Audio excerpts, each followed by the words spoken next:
ఓం శ్రీ మాత్రే నమః. ఛానల్లోకి స్వాగతమండి. ఈరోజు వీడియోలో మనం వృశ్చిక రాశి వారికి సంబంధించిన పూర్తి వివరాలు తెలుసుకుందాం. మే 27న అమావాస్య. ఈ రాశివారు ఈ నెల అమావాస్యలోపు మీరు ప్రాణం పోయినా కూడా చేయకూడని తప్పులేంటో తెలుసుకుందాం.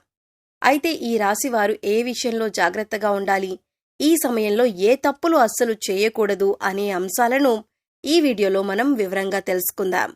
కానీ అంతకంటే ముందుగా మీరు కనుక మన ఛానల్ని ఇప్పటి వరకు సబ్స్క్రైబ్ చేసుకోకపోతే సబ్స్క్రైబ్ చేసుకొని పక్కనే ఉన్న బెల్ ఐకాన్ నొక్కి ఆల్ సెలెక్ట్ చేసుకుంటే మేము ఇలాంటి వీడియోస్ అప్లోడ్ చేయగానే ముందుగా మీకు నోటిఫికేషన్ వస్తుంది. ఇలా నోటిఫికేషన్ మిస్ అవ్వకుండా మీకొస్తే మీకు ఉపయోగపడే ఎన్నో రకాల పరిహారాలు ఆచరించి మంచి ఫలితాలను పొందొచ్చు. అలాగే వీడియోని ఎక్కడా కూడా స్కిప్ చేయకుండా చివరి వరకు చూస్తేనే మేమేం చెబుతున్నామో మీకు పూర్తిగా అర్థమవుతుంది. ఇక వివరాల్లోకి వెళ్ళిపోతే ఈ రాశి విద్యార్థుల్లోని ప్రతిభ వెలుగులోకి వస్తుంది. కొన్ని వివాదాలు పరిష్కారమవుతాయి. కుటుంబంలో సంతోషకరంగా గడుపుతారు. వాహనాలు, ఆభరణాలు కొంటారు. విద్యార్థుల శ్రమ ఫలిస్తుంది. వ్యాపారాలు లాభసాటిగా ఉంటాయి. పెట్టుబడులు సమకూరుతాయి. వ్యాపకాలు పెరుగుతాయి. ఉద్యోగస్తులు కొత్త బాధ్యతలు చేపడతారు. ఆకస్మిక ధనప్రాప్తి కలగవచ్చు. అంటే వడ్డీ రూపంలో కానీ చెక్కు రూపంలో కానీ ధనం చేతికి అందుతుంది. స్త్రీలు ఆరోగ్యం విషయంలో జాగ్రత్తగా ఉండాలి. అకాల భోజనం వల్ల ఆరోగ్యం మందగించే అవకాశం ఉంటుంది. పత్రికా, ప్రైవేటు సంస్థల్లో పనిచేసే వారికి పని ఒత్తిడి అధికమవుతుంది. వీలైనంత వరకు మీరు ఎవరి మీద ఆధారపడకుండా మీ పని మీరే చూసుకోవటం ఉత్తమం. ముందుగా ఈ రాశి వారి గురించి చూసినట్లయితే ఓర్పు, సహనం గురించి చెప్పుకోవాలి. అంటే ఈ రాశివారు మొదటి స్థానంలో ఉంటారు. ఈ రాశివారు ప్రతిరోజు దైవారాధన చేస్తారు. వీరు దైవాన్ని ఎక్కువగా నమ్ముతారు. అయితే వీరు దైవబలం తమకు అండగా ఉందని మర్చిపోయి కష్టాలు వచ్చినప్పుడు ఎక్కువగా భయపడిపోతూ ఉంటారు. ప్రతిరోజు దైవారాధన చేసినా మాకు కష్టాలు వస్తున్నాయనే ఆలోచనలో ఉంటారు. అయితే కష్టాలు ప్రతి ఒక్కరికీ వస్తాయి. కానీ మీకు దైవబలం ఉండటం వల్ల కష్టాల నుంచి చాలా తేలిగ్గా బయటపడతారు. అయితే మీరు చెయ్యవలసిన దైవనామస్మరణ చేయటం మాత్రం మర్చిపోకూడదు.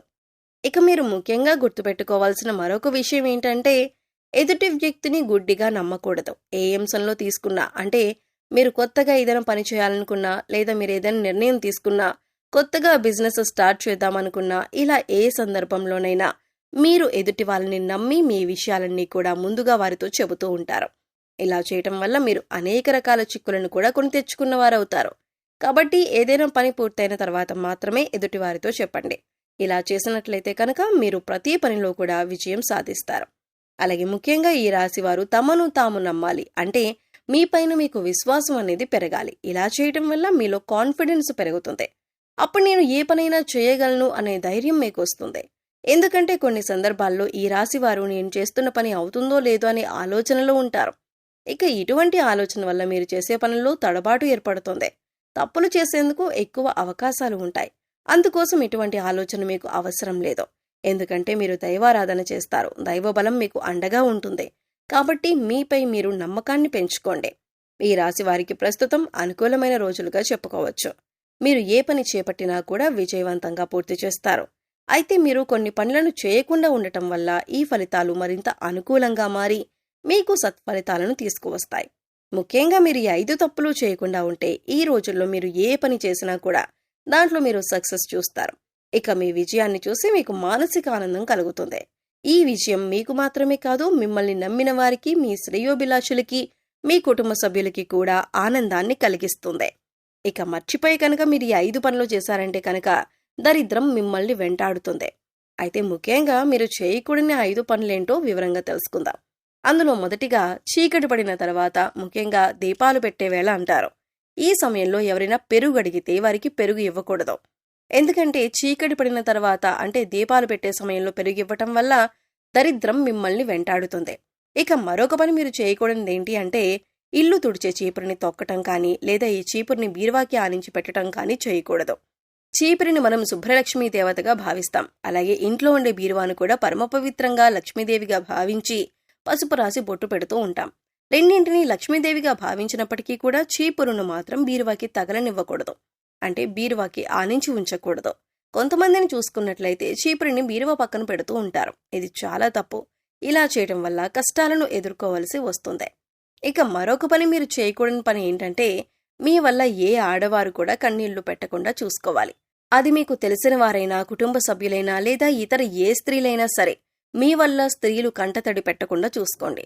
మీ వల్ల స్త్రీలు ఏడ్చినా, బాధపడినా మీరు కష్టాలు కొని తెచ్చుకున్నవారవుతారు. ఇక ఇంట్లో కానీ లేదా మీ పరిసర ప్రాంతాల్లో కానీ నల్లచీమలు కనిపించటం అనేది శుభసూచకం. ఇలా గుంపులు గుంపులుగా నల్లచీమలు కనిపించినప్పుడు మీరు వాటిని తొక్కటం కానీ లేదా వాటిని తోసేయటం కానీ హింసించటం కానీ చేసినట్లయితే మీరు కష్టాల్లో పడతారు.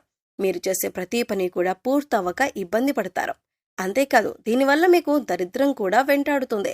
ఇక ముఖ్యంగా చివరిగా మీరు చేయకూడని మరొక పని ఏంటంటే ఇంట్లో కూర్చుని గోళ్లు కత్తిరించకూడదు. అలాగే ఆ గోళ్లు ఇంట్లో ఎక్కడంటే అక్కడ పడేయకూడదు. ఇలా చేస్తే దరిద్రమని మన శాస్త్రాలు కూడా చెబుతున్నాయి. ముఖ్యంగా కొంతమందిని చూసినట్లయితే ఖాళీగా కూర్చున్నప్పుడు గోళ్లు కొరికి కింద పడేస్తూ ఉంటారు. అది ఏ ప్రదేశంలోనైనా సరే మీరు గోళ్లు కొరికి పడేయటం అనేది మానుకోవాలి. ముఖ్యంగా మంగళ శుక్రవారాల్లో గోళ్లు తీసి ఇంట్లో పడేయకూడదు. ఈ పనులు కనుక ఈ రాశి వారు చేసినట్లయితే మిమ్మల్ని దరిద్రం వెంటాడుతుంది. ఈ విషయాన్ని గుర్తుపెట్టుకుని ఈ తప్పులు చేయకుండా ఉండటం వల్ల మీరు చేసే ప్రతి పనిలో కూడా సక్సెస్ పొందుతారు. అంతేకాదు దరిద్ర దేవత ఎప్పుడైతే వెళ్లిపోతుందో అప్పుడు మిమ్మల్ని అదృష్టలక్ష్మి వరిస్తుంది. మీరు చేసే పూజలన్నీ కూడా ఫలిస్తాయి. అదృష్ట దేవత కలిసి వస్తుంది. లక్ష్మీదేవి స్థిర నివాసం ఉంటుంది. అన్ని పనుల్లో విజయం పొందుతారు. ఇక ఈ సమయంలో అదృష్టం కలిసి రావాలన్నా, మరిన్ని సత్ఫలితాలను పొందాలన్నా మీరు చేసుకోవలసిన దేవతారాధన అలాగే పాటించవలసిన పరిహారాల గురించి తెలుసుకుందాం. మంగళవారం రోజు ఆంజనేయ స్వామి ఆలయానికి వెళ్లి ఆలయ ప్రాంగణంలో హనుమాన్ చాలీసాను పఠించటం వల్ల మంచి ఫలితాలను పొందుతారు. శుక్రవారం రోజు అమ్మవారి ఆలయానికి వెళ్లి అమ్మవారికి చీర, గాజులు, పువ్వులు సమర్పించటం వలన మీరు అనుకున్న పనులను దిగ్విజయంగా పూర్తి చేయగలుగుతారు. శనివారం రోజు వెంకటేశ్వర స్వామి ఆలయానికి వెళ్లి స్వామివారికి తులసిమాలను సమర్పించి తులసీ దళాలు వేసి నైవేద్యాన్ని సమర్పించటం వలన అనుకూలమైన ఫలితాలను పొందుతారు. గురువారం రోజు సాయిబాబా ఆలయంలో శనగలను ప్రసాదంగా పంచిపెట్టడం వలన గురుగ్రహం యొక్క అనుకూలతను పొందుతారు. తెల్ల జిల్లేడు వేర్లతో చేసిన శ్వేతార్క గణపతిని పూజించటం వలన మంచి ఫలితాలను పొందుతారు. తెల్లటి వస్త్రంలో బియ్యం, పసుపు రంగు వస్త్రంలో శనగపప్పు, నీలం రంగు వస్త్రంలో తెల్లటి కాగితంపై మీ మనసులో ఉన్న కోరిక రాయాలి. ఈ మూడింటిని కలిపి తెల్ల జిల్లేడు చెట్టుకి ముడుపుగా కట్టడం వలన మీ కోరిక నెరవేరుతుంది. నవగ్రహాలను పూజించి వాటికి అభిషేకం చేయడం వలన మంచి ఫలితాలను పొందుతారు. ఇలా వీలు కానట్లయితే మహాశివునికి అభిషేకం చేసి ధాన్యాన్ని గోవులకు పెట్టడం వలన మంచి ఫలితాలను పొందుతారు. అనుకున్న కోరికలన్నీ నెరవేరుతాయి. సో చూశారు కదండి. ఈ నెల 27న అమావాస్యలోపు వృశ్చిక రాశివారు ప్రాణం పోయినా కూడా చేయకూడని తప్పులేంటి, తీసుకోవలసిన జాగ్రత్తలేంటి అనే అంశాలతో పాటుగా ఈ సమయంలో మీరు చేసుకోవలసిన దేవతారాధన అలాగే పాటించవలసిన పరిహారాల గురించి ఈ వీడియోలో మనం వివరంగా తెలుసుకున్నాం కదా. ఈ వీడియో మీకు నచ్చినట్లయితే లైక్ చేయండి. మీ ఫ్రెండ్స్ అండ్ ఫ్యామిలీ మెంబర్స్లో వృశ్చిక రాశి వారు ఎవరైనా ఉంటే వారితో ఈ వీడియోని షేర్ చేసుకోండి. అలాగే ఇప్పటివరకు మన ఛానల్ని కనుక సబ్స్క్రైబ్ చేసుకోకపోతే సబ్స్క్రైబ్ చేసుకుని పక్కనే ఉన్న బెల్ ఐకాన్ నొక్కి ఆల్ సెలెక్ట్ చేసుకుంటే మేము ఇలాంటి ముఖ్యమైన విషయాలు తెలియజేసినప్పుడు మీకు నోటిఫికేషన్గా వస్తుంది. మరో చక్కటి వీడియోతో మళ్ళీ కలుద్దామండి. ఓం శ్రీమాత్రే నమః.